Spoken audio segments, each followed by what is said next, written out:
Hello and welcome to a podcast from the St. Raymond Nonnatus Foundation for Freedom, Family, and Faith. It's Dr. Ann DeSantis here with my co-host, Carlos Solorzano. He is a Catholic author, speaker, educator. He is a Catholic speaker with the Catholic Speakers Organization. So keep that in mind as we do this podcast together. Carlos, welcome and thanks so much for joining me again. And thank you for having me. It's always a pleasure. It is. And I love this series that we're doing specifically on the Blessed Mother, Our Lady, Our Mother podcast for families in crisis. This is episode number 3. And what we're going to discuss during this podcast is interceding to the Blessed Mother for those health crises that we all come upon at certain times of our lives, whether it is ourselves, our family, our kids, parents, even friends, people that we know. I know that within the foundation, we have a lot of prayer requests that come through for people who have all kinds of things, whether it be something like heart conditions or cancer, other diseases, other problems, other disorders. Even something in the mental health crisis range. So, Carlos, I didn't know if you want to share. First, start out with yourself. I know we do this on every podcast, just a little bit of an introduction into who you are and what you do. Oh, thank you. Well, yeah, I'm a theology teacher, mainly at the high school level. I'm going to be starting my 30th year of teaching this fall, which is exciting. I will be working at South Point Catholic High School. Um, I've done lots of talks over the years. Obviously, I'm part of Catholic Speakers Organization, but also I've been invited to conferences, parishes, feeder schools, etc. And they just touch on various topics, and sometimes they even put you in a situation where you weren't exactly expecting it, but you just go with it and do a little preparation, let the Holy Spirit take over and do your thing. And what all those experiences have really done is I've had a chance to be around people just in general, talking about different things. I mean, sometimes you have a parent conference and you're discussing grades, which is normal. And then sometimes a parent will contact you and they have more of a concern about their child. And in some cases, they might be vague and say, look, he or she's going through a rough time right now. Can you please keep an eye on them? Absolutely. And some parents want you to know what's going on. Or you might give a talk somewhere and it's over and everyone's saying thank you, good night, etc. And the person that happens to be there might ask you, hey, do you have a minute? And you talk to them about what's going on. Or, which happens a lot, is people will know my background. And so from my personal life, they might hit me up and say, look, do you mind? Can we talk about this? I'm kind of struggling with XYZ. And there you are again, dealing with people and helping them go through whatever they're struggling with. Thank you so much for sharing. I know that being a teacher for so many years, over 30 years, you have a lot of experiences and a lot of experiences where you've had to pray for people, for students, for Yes. parents, for all kinds of things. I know we've even discussed that on other podcasts that we've had in the past. Um, so, on this topic having to do with the health crisis, and I'll just share a little bit about my own experience with that.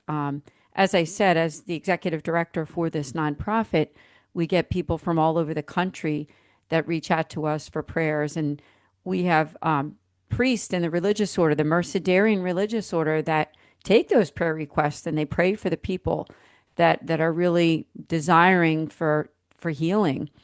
I know for myself, making a very long story short, is that for me, I wouldn't have the type of faith that I have today if it weren't for the intercession of Our Lady and other saints and just prayer in general for my own health crisis that I had a long time ago. Back in the year of 1999, after a pregnancy, I actually was diagnosed with a heart condition Mm. and I received the sacrament of the sick at the time. And I was really praying that God would heal me because having two little kids, a baby and also a 2-year old, I wanted to be alive for my kids. And this was a pretty serious ailment. It's called peripartum cardiomyopathy. It is actually heart failure that affects women after pregnancy, but it's a very rare disease. And my mother had said, you should call the church. She didn't tell me to get the sacrament of the sick. She just said, call the church and see if you can talk to a priest. And lo and behold, the priest came to visit me and he gave me the sacrament of the sick. And it was a life changer for me. And I found out sometime later, within the coming weeks, I went back to get more tests and back to the doctor and found out that indeed my ventricle, the size of my ventricle, which was enlarged at the time, actually did go down to its normal size. And we were interceding to the Blessed Mother, and we were interceding to several saints. One of them also is Saint Gianna Beretta Mola, which some of you are probably very familiar with. She was the saint that died in the early 1960s. She was a doctor, a mother, who had a choice. She was pregnant, but she also had a terminal illness. The doctor said if she went ahead and had the baby, actually delivered the baby, that she would die. So she had a choice between, it was almost like a choice between her life or the baby's. And she said, Wow. without a doubt, I'm choosing my baby's life. And so I was also, other people were, and myself, interceding to her as well. By the way, we have another podcast on her right on this very channel, the Philly Nonnatus YouTube channel. So you're welcome to listen to that if you want to learn more about her. That's a side note. But I guess what I'm trying to say here is that those prayers made a tremendous difference for me in being able to get over that health crisis. And a miracle did occur in my life. I was healed, not only physically, but also spiritually. And it's made a wonderful and great gift in my life to have the faith that I have today. Of course, faith is always something we can't take for granted, right? It's something we need to grow and learn about and pray about. But I just wanted to share that story because health crisis is something that affects our families, whether it be somebody that you're directly, your direct family, your husband or your wife or your children or your grandchildren, or somebody that you go to church with. We are praying for you here at the foundation, and you can send us your prayer intentions. Carlos, I just wondered if you had any stories that you'd like to share in that topic, because I think we all have something to share when it comes to praying to the Blessed Mother for some kind of health issue. Sure. I mean, well, first of all, thank you for sharing that because that's a very powerful testimony, and it reminded me right away of something of my own mom. Um, my father passed in 2012, and he had been ill for about 10 years. It was a pretty rough 10 years. And um, when John Paul II had passed away, my mother, that was he was near and dear to her heart. I mean, she when he was getting older, she had told me one day we were in the car driving together that she anticipated that when he would pass, it would probably hurt as much as when her own father died because she just saw this light in him that was very paternal. And after he passed away, my mom had said that she had gone to the doctor and that it wasn't, I guess, major, but the doctor had said he saw something on her breast and he was, wanted to kind of follow up with it. So she had told us that she one night was praying because at the time my father was starting to have his health issues, and she was just saying, Lord, look, I I have a husband that I need to take care of. I still have my children, my grandkids. She basically asked, can you do this because I want to be here for them, as you were talking about with your little children. And it was interesting because she said she did feel this slight sensation on the area of her breast where she supposedly had something. And when she had gone back, it was gone. And so I was like, Mom, you have to send that to Rome. That's when they were, starting to build the case for John Paul's sainthood, because she said she did pray to him. But, my mom is one of those, rosary grandmas. And it's like, so her prayers are always going to be to Jesus and Mary.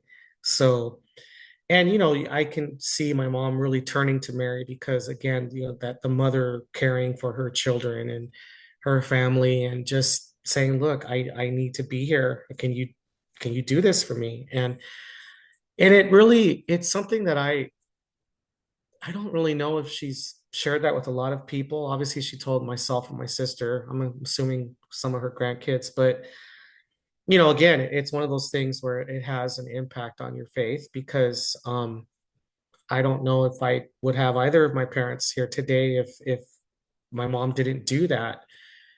But also, we have to think about the people who are in that position that do pray and say the mother does die.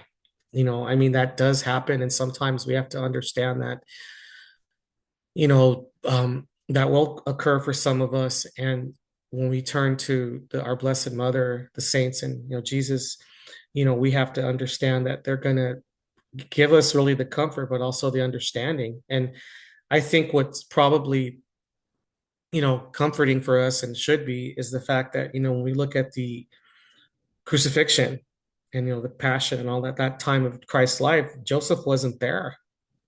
And certainly I I don't think it would be disrespectful to say it would have probably been more comforting to Mary if he was standing there at the foot of the cross holding her and comforting her more than John the Apostle, but he wasn't there. So she obviously, her and Jesus had to go through a time in life where he passed away. And I'm sure they both felt like we still need him. And we don't really know what happened, but obviously in the ancient world, there's certain things that people died from that, to us, it would be a simple visit to the doctor, a prescription, and we're good. So, and now the theologians are saying that he may not have necessarily been really old when they got married. He may have just been older than Mary, of course, but a young man who understood her purity, which is why it didn't bother him um, to really live with her in a way to maintain her perpetual virginity.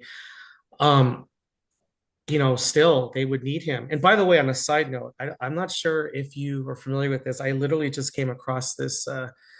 There's a YouTube channel, Totus Catholica. It's an African teacher, and he does these amazing videos on the faith. And I just saw one yesterday. He did on the perpetual virginity of Mary, and it just blew my mind. So, any of the listeners are, I'm learning so much from the way he presents so many of these doctrines that we're familiar with, but he just has this great way of teaching it. Yeah, thank you for sharing. And also thank you for sharing about your mother. That was quite a story. Thank you. And I think all of us have some stories and reflections on being desperate when something happens, whether it be something that's like an acute illness, maybe you have like a bad flu. I know that Mm, during COVID-19, a lot of us were praying to the Blessed Mother. In fact, Pope Francis had that special prayer, and I don't have that prayer in front of me, but I know at my own parish we would pray that prayer all the time at the beginning of Mass for the people that were affected by it. So I think in some way, shape, or form, you, our listeners, even if it was just through some type of acute illness, we've had something that we needed to pray for to get better, right? Something that we needed to God's intercession. And the Blessed Mother is really the perfect person to intercede to for any crisis. But I think, especially for something like that, where, let's face it, when we're sick or when we're going through some type of an ailment, whether it be an illness, an acute illness, or a terminal illness, we all need to pray because we get it's a scary thing sometimes, isn't it? It's scary when we don't know what's going to happen. Are we going to live? Are we going to die? Are we going to get through this illness? So I think it was an important topic. Also, for what you just shared at the end of your talk there, Carlos. Thank you for that resource too. And I just invite people to check out that what he was mentioning about the resource regarding Mary's perpetual virginity too, because that's another side topic too that to look into.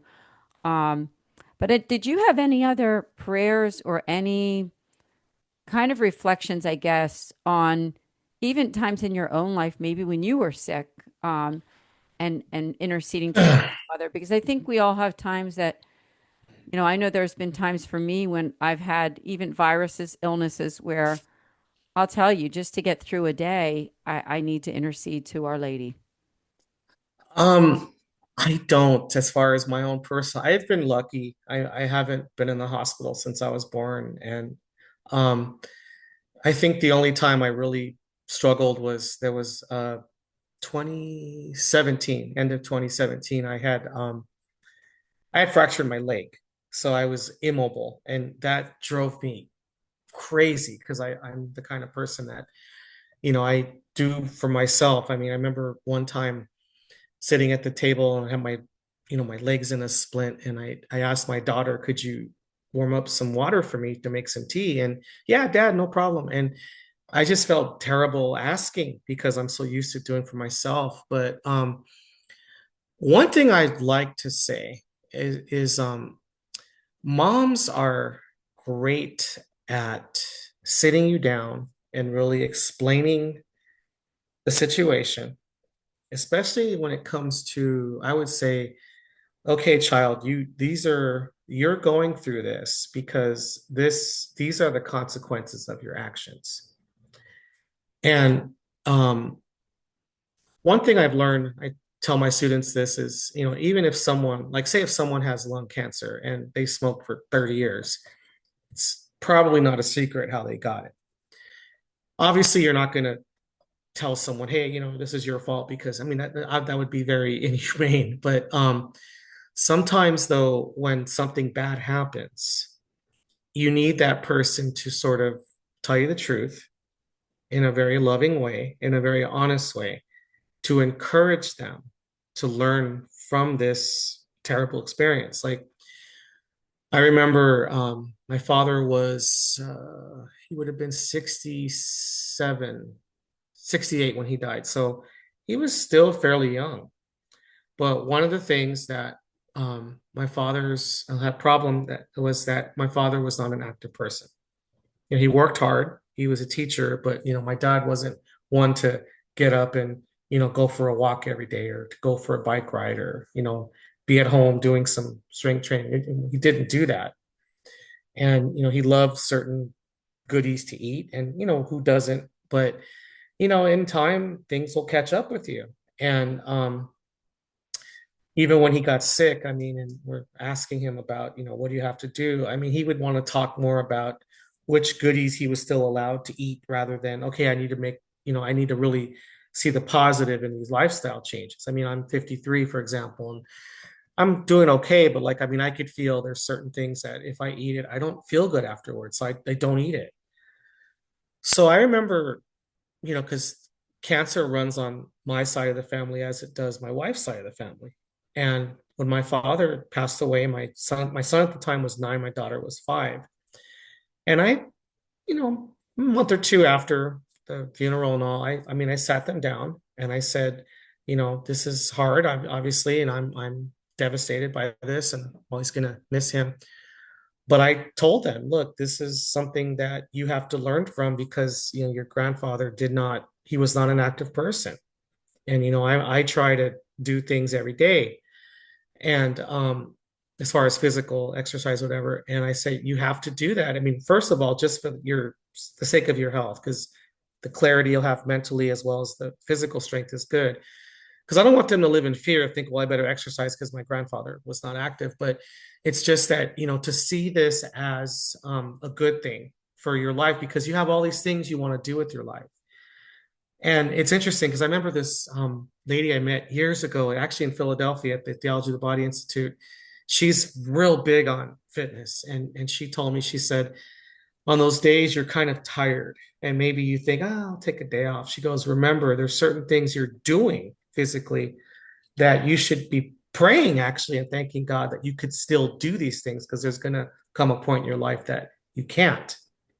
So getting into all this, it's like sometimes when, like I had mentioned earlier, that you pray and someone is going to die, say, um, the prayers to our Blessed Mother could really give us the insight on not just why this is happening, but okay, what are you going to take from this? And how are you going to apply this to others who are going to need help from in later from you? Because I mean, I've I'm sure you have the same experiences too, where you go through some really bad times, and then years down the road, you meet someone who's currently going through that, and it's like, oh, I understand what you're going through, and you can be that person that gives them some kind of insight that they didn't consider.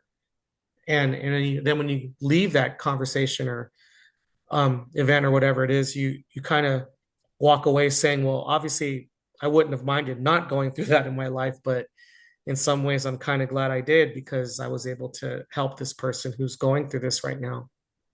I appreciate all of your reflections. Thank you so much. And Welcome. I love the one thing that you said. It's so true that even when we're praying for ourselves or other people, whoever that is, there is that reality that eventually, yes, our lives are going to end. That's the way that it was meant to be, right? We're not creatures that live forever on earth. And so we will have a time that we will depart this world. And so even though we think that some of those prayers weren't answered, I mean, God hears every prayer. So Hmm. everything that you do with your relationship with God, every sacrifice that you make, every small prayer means something, and you learn something. Like you said, that you learned something, that maybe a conversation that we're having today might help ourselves or other people on a different day sometime in the future. That's what we're hoping with this podcast series too. Yeah, We hope that we can help you. So keeping all of these things in mind, but I think that the bottom line of what we're discussing here is that those prayers that we make to the Lord through the intercession of the Blessed Mother are very powerful when it comes to some kind of health issue.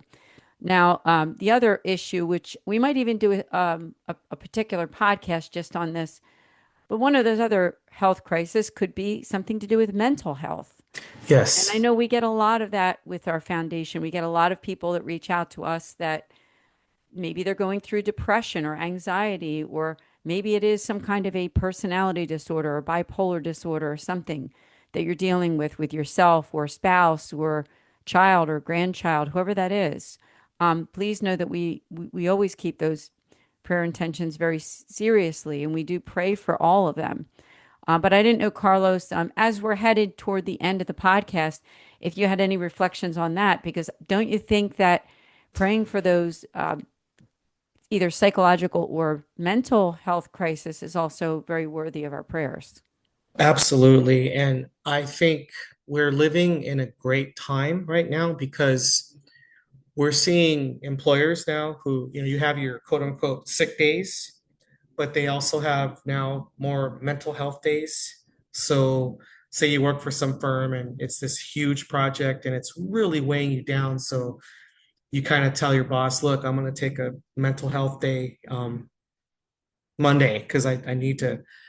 And they're like, yeah, absolutely. We have I remember when I was in college, because those days you have a lot of classes where after the first day, professors don't take attendance. And you would one of your classmates didn't go to school on to say Wednesday. And I'm like, hey, were you sick? And like, I didn't see you yesterday. And they're like, oh, I wasn't sick. I just took a stress. Like we called them stress days when I was, and I'm like, oh, okay. And we were encouraging each other to take care of yourself. And I think for the longest time we ignored our mental and spiritual health. Like there's days you need to take care of that. And like you can go to work or school and say, oh yeah, I was at the doctor yesterday. That's why I didn't come to school. But for the longest time, you wouldn't say, "Oh, I was in therapy." Where now, I'm seeing a lot of young people actually are open with that, and I'm like, "That's great. Take care of yourself." And um, I see it at my job, especially, because kids are very involved with things, and then some of them they're doing it because of their college application, which I think is kind of crazy because um, I've had students like, oh yeah, they're always telling us to play sports and be in this club and it looks good on your portfolio. And I go, yeah, but you're telling me that you're going to bed every day at like 1 o'clock in the morning because then you got to come home and do your homework. And I go, and then you're dragging through class and you're because you're tired. And it was interesting. I really want to share this with regard to this was, and I'm kind of hoping maybe some college people are listening to this or people who might know them. I had a student many years ago. He's currently married. He's a doctor, and he had asked me to write his letter of recommendation, which was one of the greatest honors of my life as a teacher because he was the smartest male student I've ever taught, and he was one of the most down to earth, respectful, just great young man. And I poured my heart into this letter of recommendation for him to go to Stanford. He was really dreaming to go to Stanford. And he had the grades and everything, and he didn't get in. And I remember I was furious, and I went to speak to the head of counseling. I go, "What happened?" And she says to me, she goes, "Well, he's a great student. He's a great young man. No, nothing wrong with him, but he's not very social. He's not in any clubs. He doesn't play sports." And I go, "Why does that matter?" And she goes, "Well, they want to see." I go, "Hold on a second." I go, "This is where the system is really flawed." I go, every time people think about diversity, they think about, ethnic diversity, people's sexuality, which just that's fine, whatever. When I went to college, I worked. So when I wasn't in class, I was at work. So I was not sociable on campus. I mean, I didn't go to games. I didn't go to, not that I didn't want to, I didn't have time. And to me, it's like, okay, I'm one of the many different type of students that goes to school here. So a lot of times I talk to my students like, don't break your back and do all these things that's just going to mentally drain you, besides the physical fatigue. If, just to get into a school, I mean, if that's what they're going to put you through, and you're hoping, you're crossing your fingers and praying you're going to get into the school, you're applying to the wrong school. They're not looking out for your well-being. They just want to see you go through all these hoops to prove that you're worthy of their school. And the same thing with our lives, with our jobs. Like, people are really good at reminding us that if you quit today, they'll replace you tomorrow, which is fine. But it's like, you don't have to live with like, your job shouldn't be at home 24/7. You have to take care of yourself. And I've done that. Like, I tell my students, I say, a lot of times I have them do their work in class, and I want to be available to answer questions and all. I go, "Look," but I'm very honest. I go, "When I get home," I said, "I might check my email. I might not." I go, "And I'm not going to feel guilty on the days I don't, because I'm off of work. I'm home.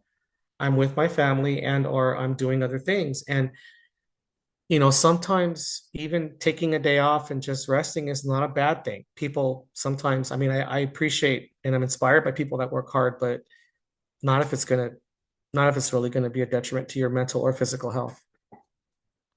Well said, because our brain is an organ and people can get sick. And maybe sick isn't the right word, but people can be affected by illness with our psychological and mental health. And it happens to most of us at some point in our lives. I'm not saying that you be diagnosed with some illness that's related to your psychological health, but I do mean that some of us have instances of depression or anxiety in our lives Mhm. at some point. So what I'm trying to say here is everything that you said is true. And to our audience, I just want to say that remember that those prayers are very valuable to the Lord, and interceding to the Blessed Mother for something to do with a depression or some psychological crisis that you're going through or someone that you love. So bring them to us. If you go to our website at nonnatus.org, we actually have a page where you can send in confidential prayer requests. And we also, of course, as I mentioned on all the podcasts, we have our priestly consultations. That's our main offering on the website, where you can speak to a priest. You can either do a phone call or a Google Meet, or if you're in one of our communities, in one of the areas that we're located, you can actually speak to a priest in person. We're in Philadelphia. We're in Cleveland, Ohio, Columbus. We are in the Rochester area. It's a town called Leroy, New York, and Bergen. And we also have a presence in St. Petersburg, Florida as well. But for the most part, 95 or whatever percent of the people that reach out to us are those who reach out to us online. So you can easily talk to a priest. But as we end this podcast, Carlos, I didn't know if you had any final words on this topic. I think this was a really good one. It's a really good one because I think all of us, as I said, either us or someone we know needs our prayers for a health crisis. Absolutely. One, kind of staying on the psyche and the emotional side of it. Um, I always think of Jesus when he raised Lazarus, and prior to that, they were very close. And it says he wept and he was very sad that his friend had passed. And I think the most important thing was he didn't do it privately. People saw him, and it's okay. And I think it's one of the things that we have to remind men, especially, is it's okay. Um, it reminded me of this documentary I saw on Pope Francis before he was Pope, when he was Archbishop in Argentina. And I don't remember all the details, but I remember there was a nightclub fire in in the town, and I remember seeing that on the news, and I didn't realize that he was the one that presided the funeral. And I think like 117 people died. And so it was a very, the clips they were showing, it was a very powerful mass. And he said, 117 mothers lost their children, and they're praying. Obviously, they're praying, and they're really praying. And he said, right now, we just need to cry. Like, this is part of the journey. This is part of what we deal with. And then, you will eventually, we'll get through this. I mean, obviously, these people have gotten through this since it's happened, but we can't be afraid, like you were saying earlier about, we've gone through anxiety or depression, whatever. Like, I hear this quote a lot now: it's okay not to be okay. Like, it's okay to tell someone, look, I'm having a bad day, and I need some time, or I need some, and then, also when it comes to our physical health, I mean, I guess I've, for the last 10 years ish, when I go to the doctor and I get a blood test, I'm a little nervous because I'm a little older. I'm always happy to hear the good news, but, you worry. But you also can't fix it if you don't know it, if you don't know what's wrong. So just don't be afraid. And we have to remember that, God gave us the intelligence and the resources for healing. I mean, that's been around for centuries, but also, again, the struggle and whatever it's going to be, whether it's going to be a long illness or what, we never know what's going to be the outcome. But even at that point, you pray, and sometimes it's just for the strength and the courage to endure it. And then, you know, and then, like, you might have a story that you shared, for example, and even if it's not that as serious, it's still, for some people, a certain thing can be a struggle, and it can be scary. So just pray for the courage and the strength to endure it.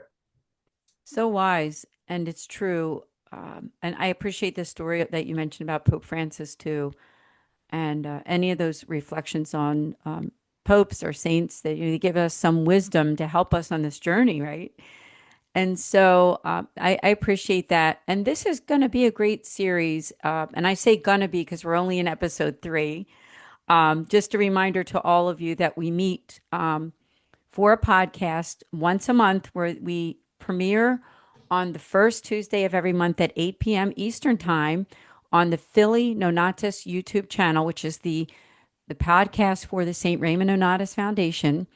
We are also on SoundCloud at Philly Nonnatus, so you can listen to the same podcast on the audio version there too. And I just want to thank my wonderful co-host, Carlos. Thanks again for joining Thank you me. for having me. So we will see all of you again next time here from the St. Raymond Nonnatus Foundation for Freedom, Family, and Faith. God bless you.